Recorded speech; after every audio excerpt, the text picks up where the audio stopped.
and welcome to London Live at 5 online. Welcome to London Live Church. Again, we meet after a week of lockdown, another week of lockdown. I believe it's week 7, but we have been blessed with predominantly beautiful sunny weather. And as most of you know, good old England, it's not always as good as it is, but I am absolutely grateful that I got to enjoy the sunshine that we've been given this week. I hope you have too. This weekend, London Live celebrates its 11th birthday. Now, as a church, we are 11 years old. However, as an idea, as an concept, it's 14 years altogether. So we have an amazing worship and the whole program prepared for you. So sit back and relax and enjoy, party, be happy, sing with us. Heavens are rejoicing today. So before we go on, I would love to read to you from Psalm 108, verses 1 to 5. My heart is confident in you, O God. No wonder I can sing your praises with all my heart. Wake up, lyre and the harp. I will wake the dawn with my song. I will sing you praises among the nations. For your unfailing love is higher than the heavens. Your faithfulness reaches to the clouds. Be exalted, O God, above the heavens, and may your glory shine all over the earth. So I hope you get to enjoy this worship today. You're blessed, enriched, and encouraged. Let's go to our worship team. To God. Here we go. Praise is rising.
lifted up and shining.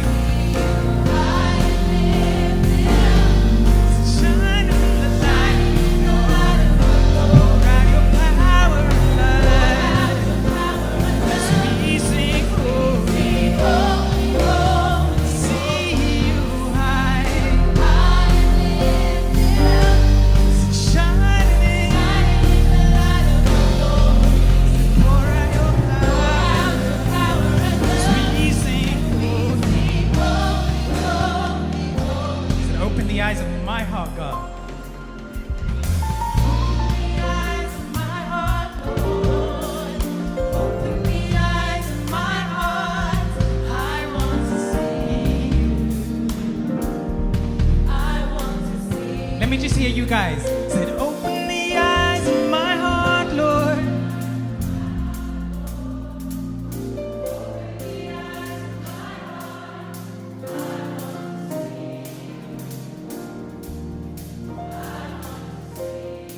One more time. Open the eyes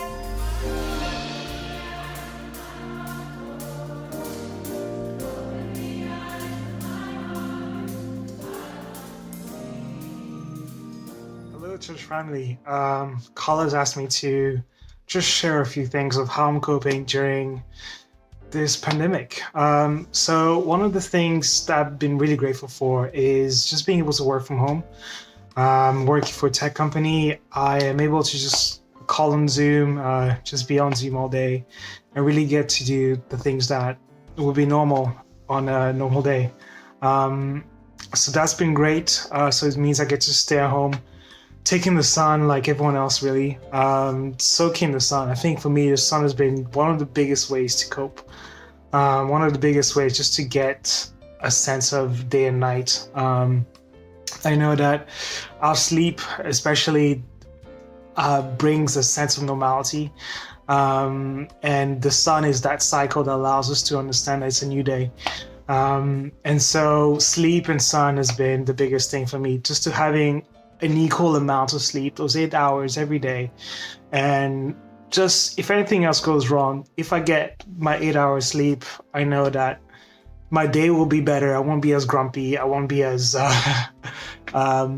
itchy to go outside. So sleep and the sun, really, I've been really grateful for that. Another thing's been the books. I've got plenty of books right now that I can dig into. I'm a stickler for reading multiple books at a time. So that means I could start a book and not finish it within months. But I use a book for the timing I have now, for the season I'm in now. So for example, now I'm reading a book on how to eliminate the ruthless sensation of hurry. So how to slow down life and how to take each day with the plentiful beauty that God has for it. Asking myself, especially on a Sabbath day, like, what can I do for the next 24 hours that would bring my heart with everlasting joy? What can I do today that can make me as joyful as ever? And for me, that is, again, sleep, going outside on a bike, just taking my time, really, and just taking what God has in store for us. So I hope these things can be helpful for the church community and for us as we really go through these next few weeks, hopefully, inside. Thank you, guys.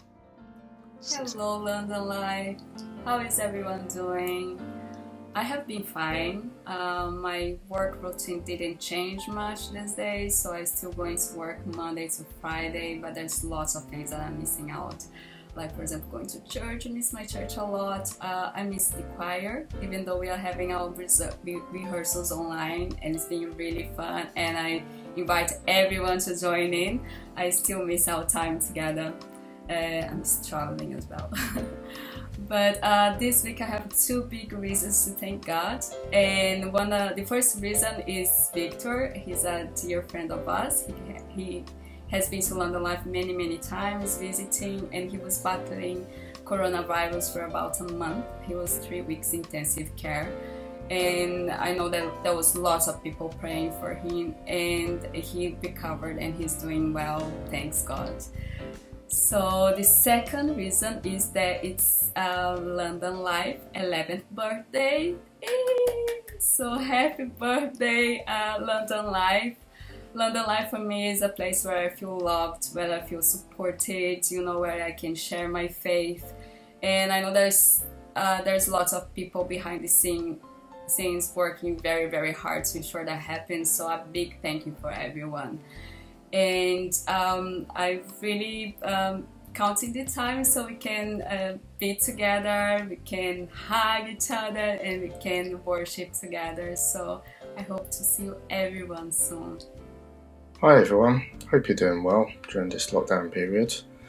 From my side, I've been at home for the last 9 weeks from work, so my workplace actually shut down earlier than the official government lockdown, so that comes with a whole host of challenges, and just been cooped up for 9 weeks indoors, and comes with the challenges of homeschooling with the children and everything else, but it's just learning a new way of really working. So trying to embrace some of these challenges and embracing the additional family time that we're actually able to get, finding new ways of actually living indoors, new activities. As you can see on top of the cupboard, we've got loads of games and puzzles just to keep us occupied and away from just general screen time as well, but also just appreciating the time that we now have with our family, and just appreciating the slow pace of life, because prior to this you just wouldn't realise how busy life was and how much you're actually doing all of the time. But when all of that's been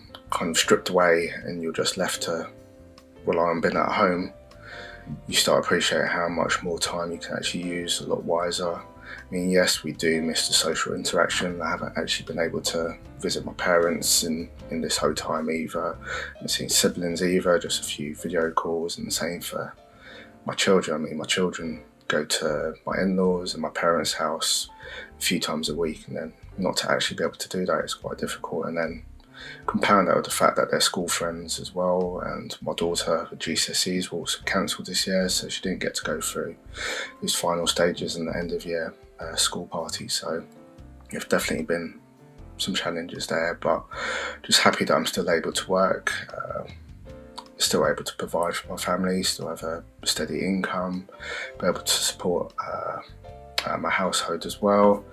I mean, simple things that we used to take for granted, like being able to go to the shops, becomes a big challenge that we never anticipate will ever happen really, but we've got to find new ways around it. I mean, it takes now half an hour to get prepared just to go to the supermarket, put on a mask, put on gloves, and go there, stock up, which is now costing an absolute fortune every time you go there for simple things once a week.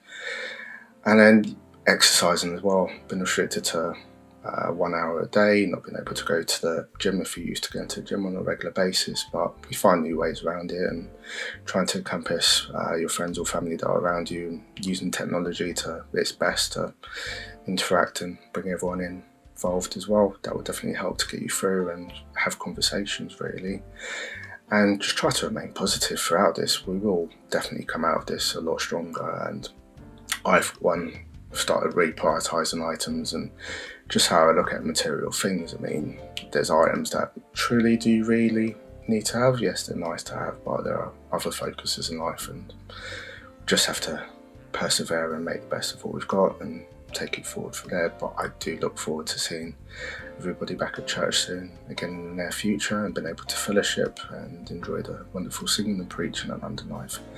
Take care, stay well, and please listen to the government advice. Bye. Happy birthday, LondonLive. We are celebrating another year of being a church community, and we are so grateful to God. We are 14 years if you want to count from those first Friday nights worshipping together, or 11 years old as a proper congregation underneath a roof, and we are so grateful to God for just another year. So yeah, it's a little bit different. We can't be at church worshipping together, and we can't have that amazing cake that we normally have after service. But listen, if you've got a slice of cake, if you've got some bread and you can put some jam on it, celebrate with us at home. And we just give God thanks for what he has done with LondonLive over these many years. So many people coming to Christ and getting to know God for themselves, amazing choir that we have, people finding their mission and their purpose for God in our community, and we just want many, many more years of the same, growing in Christ and growing as a community. So happy birthday, London Live. Let's keep on loving God, loving the city that we live in, and loving one another well. And until we see each other, let's celebrate and let's continue to worship God in that London Live way. See you soon. God bless. Hi everyone, just want to give you a special greeting at this time. I can't believe it's 11 years since you've been in the building with us in Kensington. Time just goes incredibly.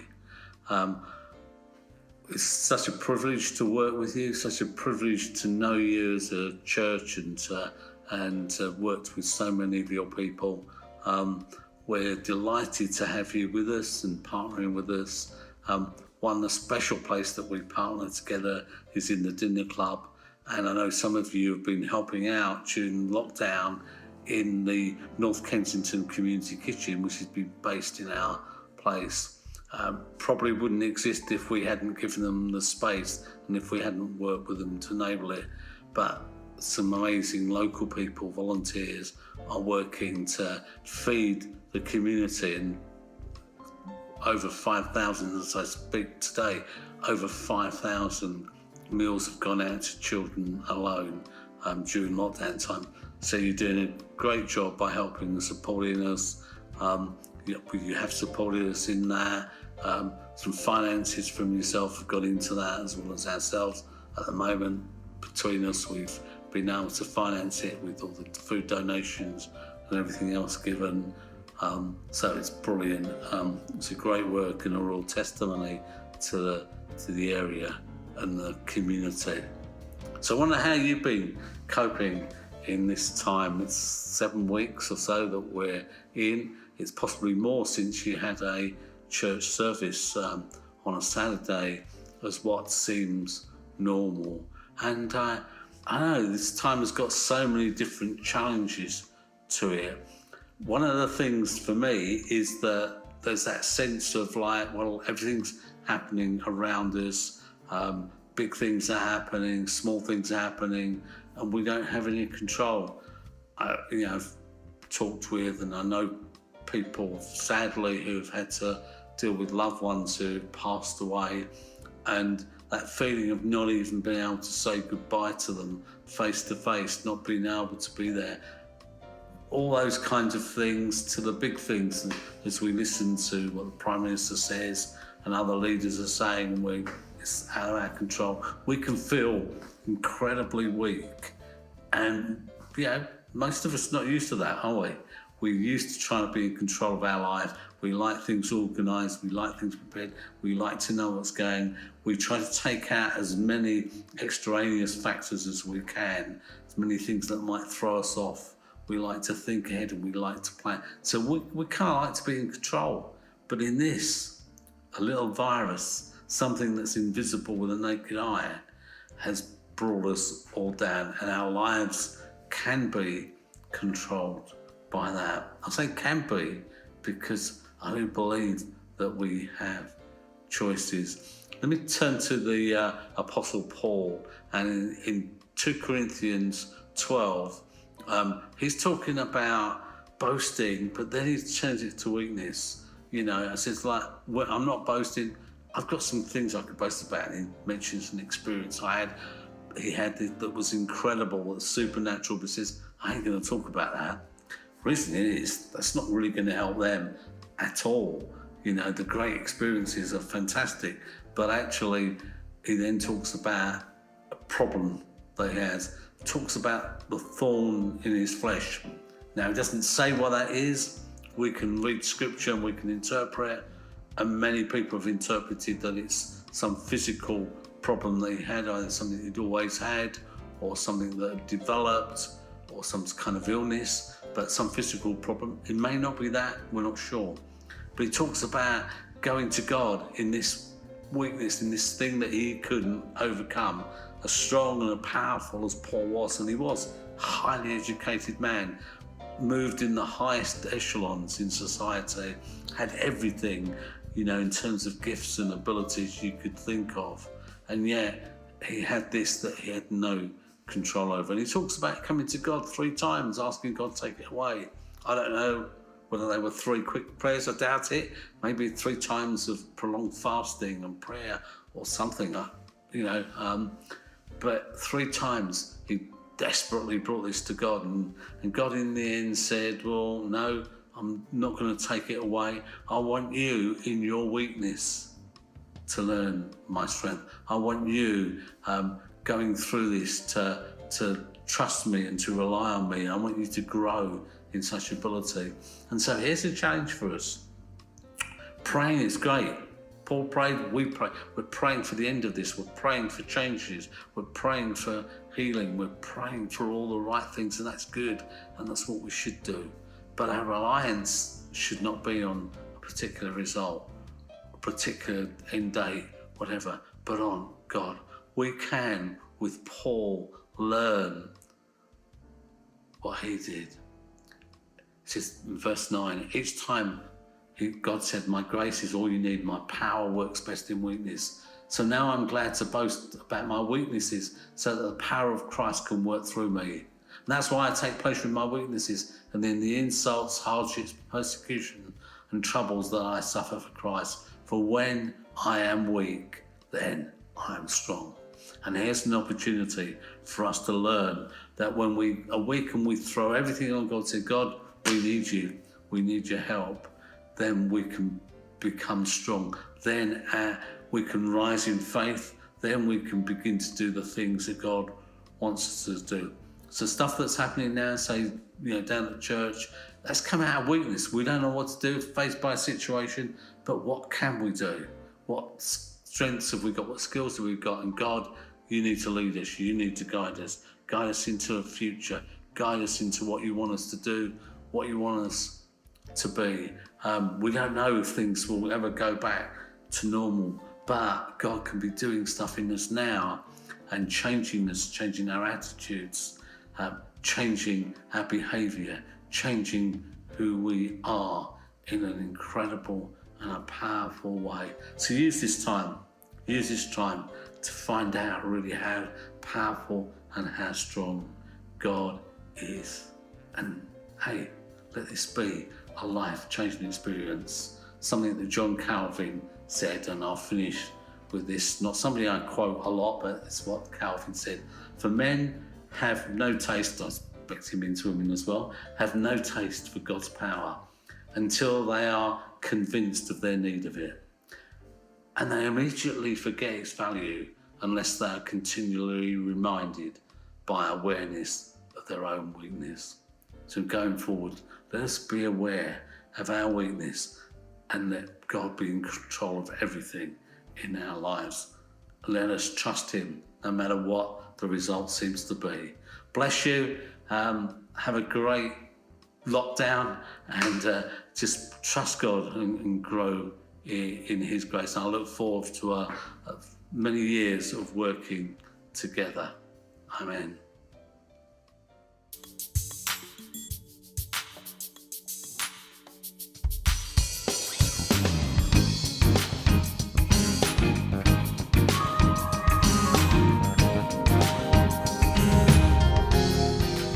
The choir has been very active for the last couple of weeks. Every Wednesday and every Sunday, we all get together in a virtual choir Zoom session.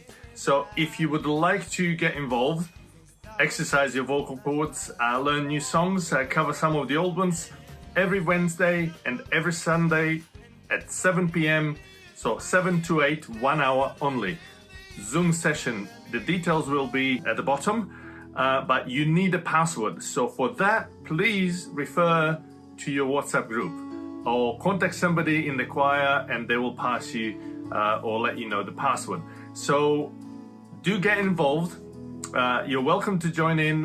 No auditions are required, and just have fun. But for now, I would like you to watch this recording from last year's summer concert.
Wow, what memories.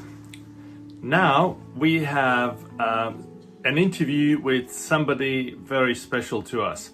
As you know, this weekend we are celebrating the 11th anniversary of London Live Church. We had an interview with Nick Thompson last week. We have an interview today with one of our own who is still in London, Lowell Barikanosa. I caught up with him on Wednesday and we had a beautiful conversation about the beginnings and how it all started, etc., etc. Next week, we are bringing you an interview with Murray Harvey, who is also in Australia. He's also one of those founders of London Live. So today, we are talking to Lowell. So let's go back to the recording. Here we are with Lowell Barikanosa. Is that right? Yeah, that's right. Well pronounced. Barikanosa, yeah. Lowell is our regular at London Live, and we are excited to have a conversation with him today. Anyway, Lowell, why don't you tell us a little bit about yourself, who you are, what you do, you know, where you are these days, etc. Why don't we start from there?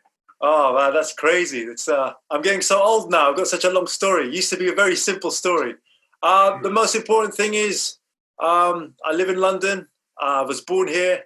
Got a great family, lovely friends. But that was, I was blessed already. And then my family and I were searching for a bit more meaning in life. You know, we had each other. We had a good life. Nothing, no major problems. Mm-hmm. And then for one reason or another, my mother was looking for more meaning in her life. And my father said to her, look, you've tried every other church. Why don't you try this church, the Seventh-day Adventist church? And she really did. She tried every other church. And then she ended up going to my father's church. And it really turned her life around. And, you know, you try to make your parents happy. So I went along and it turned my life around. So I became a Seventh-day Adventist. And the great thing about the church is it's always growing. It always has meaning, not just for the world, but for the people inside. And London Live grew up from that experience. And yeah, I got to meet you, Mira. I got to meet so many. Okay. Before you go any further, we got to go on stages. Okay. So I'm going to ask you. So obviously, then you came to know God better, etc. You decided to join a congregation. So obviously, you're talking about being part of London Live congregation. Now, how did that happen at the very beginning? You know, how did you get to meet? Last week, we had a conversation with Nick. We are going to have a conversation with Murray as well. So tell us more about that. Okay, my concern is that my perspective may not be their perspective. So we'd all been going to the same church and really getting along. You know, you're going to worship. And then the great thing about where we were going to church was you'd have worship first and then Sabbath school. And that really helped encourage trust, dialogue, debating, and eventually relationships. And one day I was invited to, I don't know if it was a home, I'm pretty sure it was their home. And we got talking about, hey, look, we have a growing group of people here who would like to worship together. And maybe, and you know how it works. It always works best when you can trust someone. And in the workplace or just meeting, you know, fellow parents or stuff, you meet them in the playground and say, hey, I'm going to church. Their ears prick up and they want to go. And because you're so passionate about it, you're willing to share that information. So we met initially in a home, and then after that on top of a pub. But again, the momentum was really growing, and eventually we ended up in, I believe, a hall right in the centre of town, in centre of London, you know, off Oxford Street. So if you know Oxford Street, that place is, you know, heaving with people. There is so much potential there. And just like what you're doing, every month people would turn up smiling.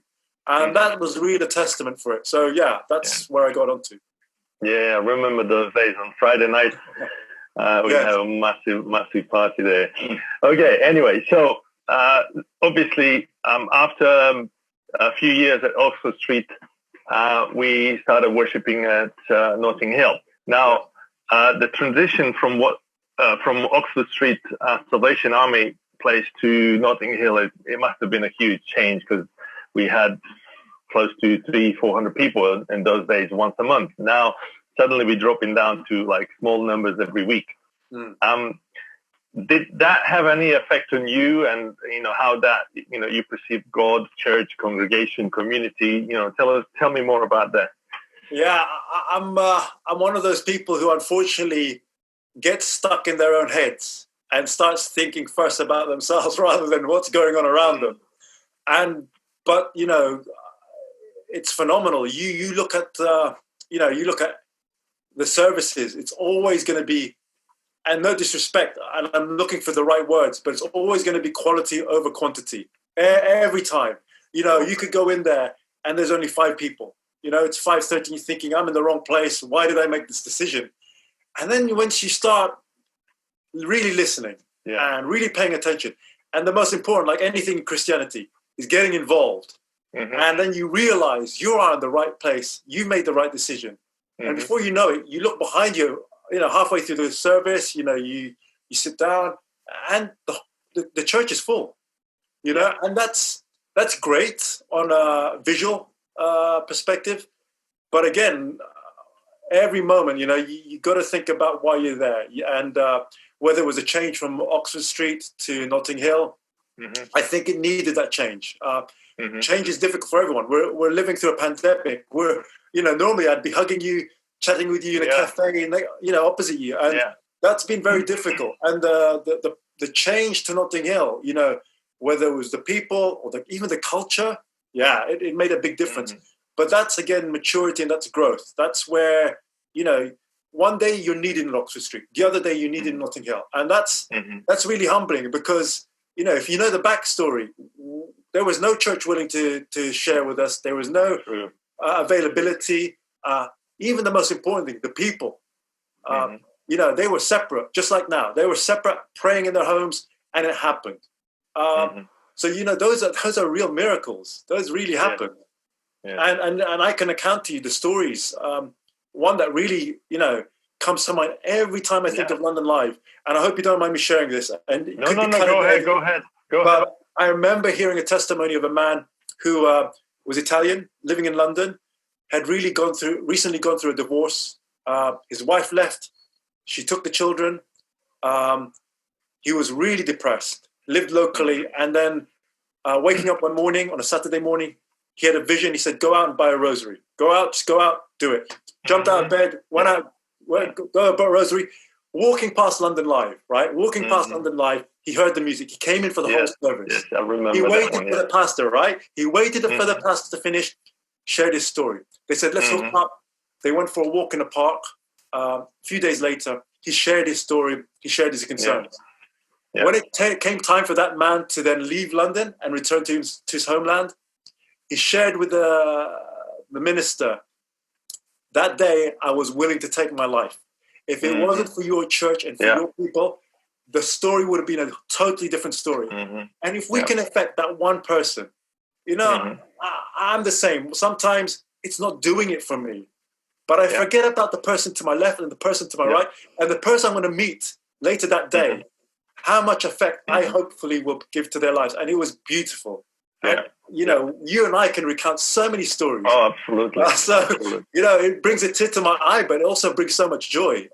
Particularly now, we've just gone transitioned from Easter to now.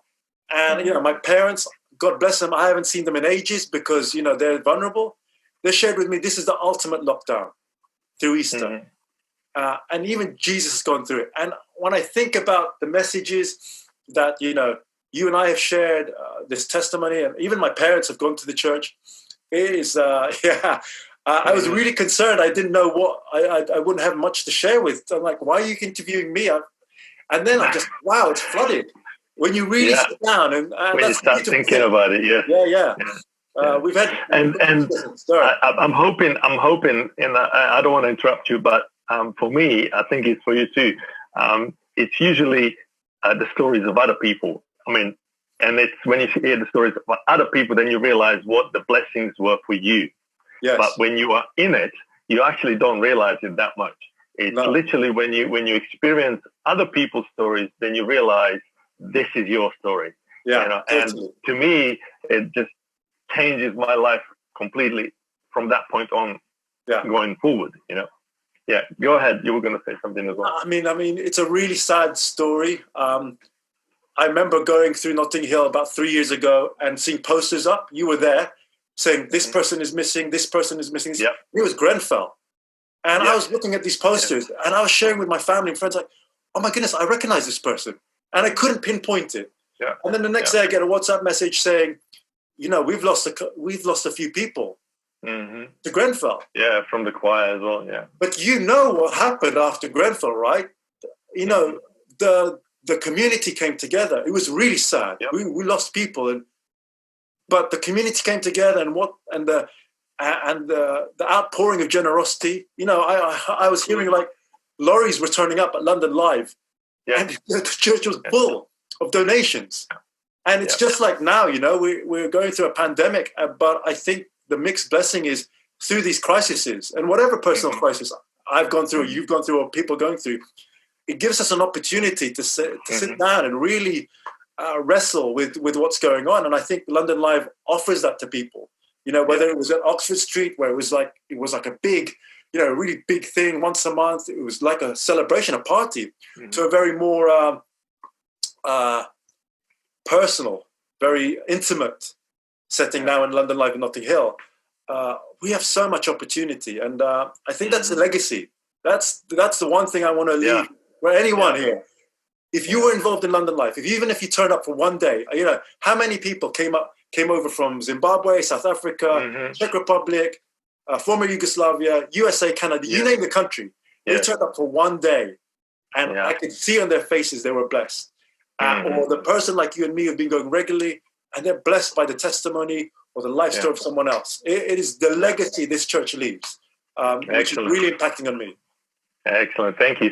Now, if you were to sum this whole journey, because obviously this is our 11th anniversary this weekend, and there was 3 years before these 11 years. So altogether, really, the whole concept is about 14 years old. Yeah. Now, you've been part of the whole journey. First of all, at Oxford Street, now fully at LondonLive as a church. If you were to sum this up and give an encouragement or a message to anyone who is willing to, who is just simply coming in and not being involved, what would be your main message or encouragement for anyone who is struggling or hesitant to get involved? Yeah, it's something just popped in my head. For me, it's a silver lining. You know, it may not, 6 days a week, it may not even impact you. You're so busy with everything else, you know, the challenges in life, at work, with your family, but that silver lining is there. And you've summed it up. 14 years old. You know, I've got my friends WhatsApping me about they're teaching their kids at home right now and what it's like to have a 14-year-old. But this is a beautiful 14-year-old. You know, it's been nurtured. It's had loving adopted parents who have then had to move back to their countries or to other places. But at the same time, this child has grown up. This child is still giving, and at the center of this child is the spiritual connection with God, and that's what's really beautiful. We come together to worship, and that's the most important thing. Yes, the silver lining is the people. The silver lining is the professionalism and how can I put it? The amount of effort people put in. You know, I'm talking to you now. You're in your studio. You got the LondonLive logo in the back. I know you're going to spend the rest of the afternoon, probably the rest of the evening, involved, right? And this is the commitment of people. So even if it touches someone's life just for a moment, it's all worth it. I mean, what can be more beautiful than doing something that changes people's lives? You know, we need it now more than ever. So, for me, it's a silver lining in everyone's lives. Just probably maybe bring you back to the point. If you remember our very first baptism, and which is something that really spoke to me about what you're just talking about. We were going for about 5-6 years, no baptism, no people, and nobody sort of really fully committing to Christ from, you know, what we were doing, and we kind of felt a little bit down. And I remember at the time Paul King Brown was a pastor, and then suddenly it started. And I remember that very first baptism, somebody walked in off the street, and that person woke up just like the other person. Yeah. And she said, I need to go to this church. Yeah. She looked up on Google, and this is the church. And she walked into a baptism, and she said she knew this was the time. And I remember at the time, and this was like 6-7 years going, fully. I said to myself, because I live outside, if nothing else for that person, it was worth it. If nothing else for that person. Yeah. And since that person, we've had so many, 2-3 times a year, the baptism. So it was a moment of revelation for me when you realize, when people commit their lives to Christ. Completely. Okay, well, I'm sure you're busy, and we could be talking about, tons and tons of, the last 13, 14 years, many stories. But I appreciate your time, and thank you for everything you've done for us at London Live. And hopefully we're going to see you after this lockdown, and you preach again. And so it's such a lovely surprise, Mira. When you messaged me out of the blue, I thought, I hope he's okay. Oh, pleasure. I'm so pleased to see you. I really am. I'm so humbled. Thank you so much. You made my day. Thank you. No, listen, thank you. I think everybody's going to be happy to see you talk, and from experience and from your life and everything else. But yes, stay blessed. I look forward to giving you a hug next time. Okay. Oh, cannot wait. All right. Okay. Take care. God bless you. Love you very much. And you too. Bye, Mira. Bye-bye. Have a good day. Bye.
Beautiful.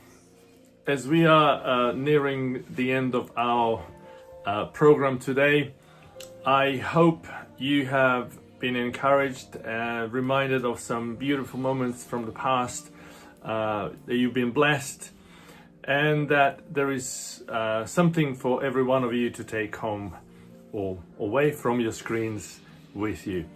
Now, you still can contribute to what we do, to your church, or even if London Live is not your church, you can donate online to Hardship Fund. You can send your offering and tithes to the account numbers that will follow. You are welcome to do that and use the online facilities to do so. As I've said before, next week we're gonna have something really special for you. The choir has been working really hard and they have prepared something, and it will be premiered next weekend, next Saturday at 5 p.m. Before we go, we've also prepared something for you today. A bit of a throwback in pictures over the last 10, 11, 12, 13, 14 years that we have come to collect. So I hope you're blessed, you stay well, keep safe, and we will see you next week at 5 p.m. on Saturday. God bless.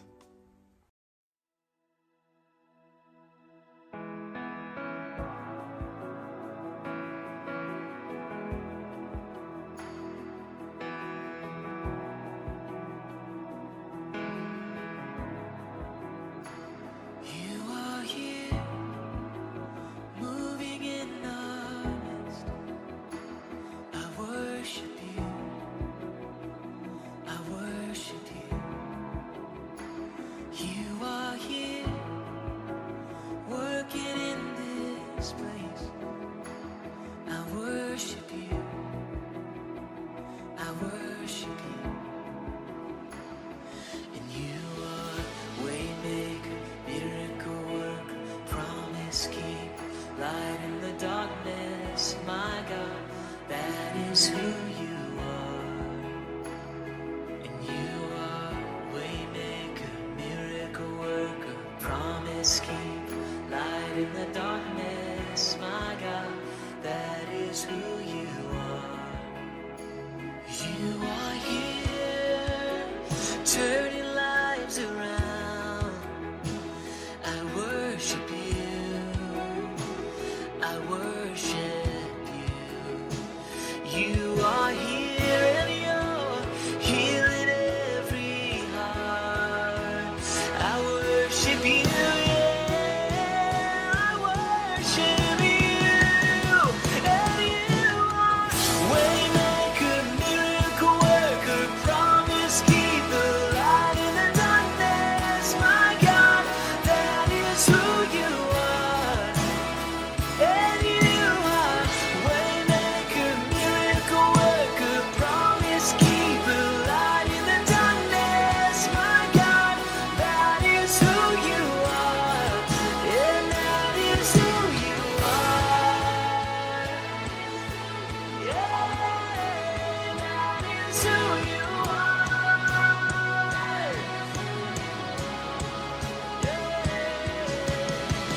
Even when I don't see it, you're working. Even when I don't feel it, you're working. You never stop working. You never stop. Jesus, you are waymaker, miracle worker, promise keeper, light in the darkness. My God, that is who you are. I know you are waymaker, miracle worker, promise keeper, light in the darkness. My God, that is who you are. Celebrating Shay's birthday and London Live's birthday. Happy birthday! Happy birthday! Happy birthday, London Live! Hi everyone, happy birthday London Live.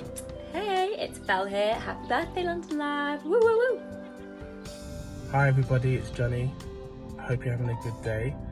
Happy birthday London Live. Happy birthday, London Live Church.